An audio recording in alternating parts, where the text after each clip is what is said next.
ตรงนี้เขาขุดไว้นะครับนี่น้ำมันท่วมเข้ามาน่าจะมีตัวเดี๋ยวลองตี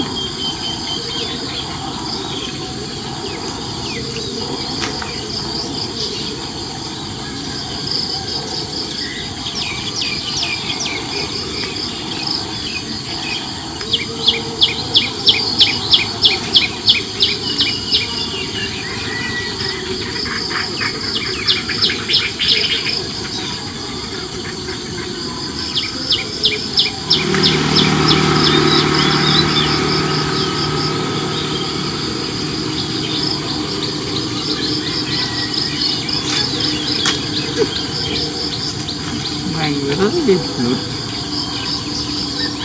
เป็นกิ่งไม้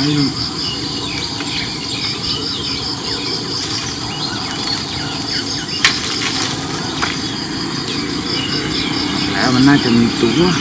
ย้ำนะมาตีย้ำหน่อยครับกัดไม่โดนนะดันวัดซะก่อน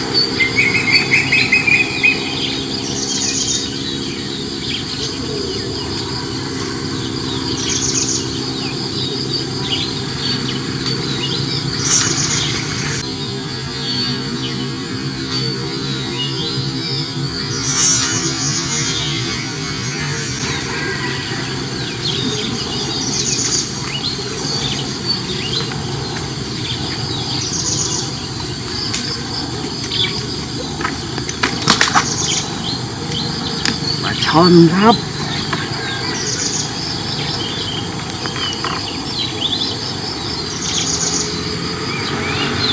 กัดตัวนี้กับยางคูฟอกครับช่อนใส่ไปสุดก็หมายนี้เป็นน้ำตื้นครับเขาขุดไว้แล้วที่น้ำมันท่วมเข้ามาก็ปลาช่อนมาเมื่อมารอกินลูกปลาเนี่ยลองตีดูฝากงานด้วยครับสุดยอด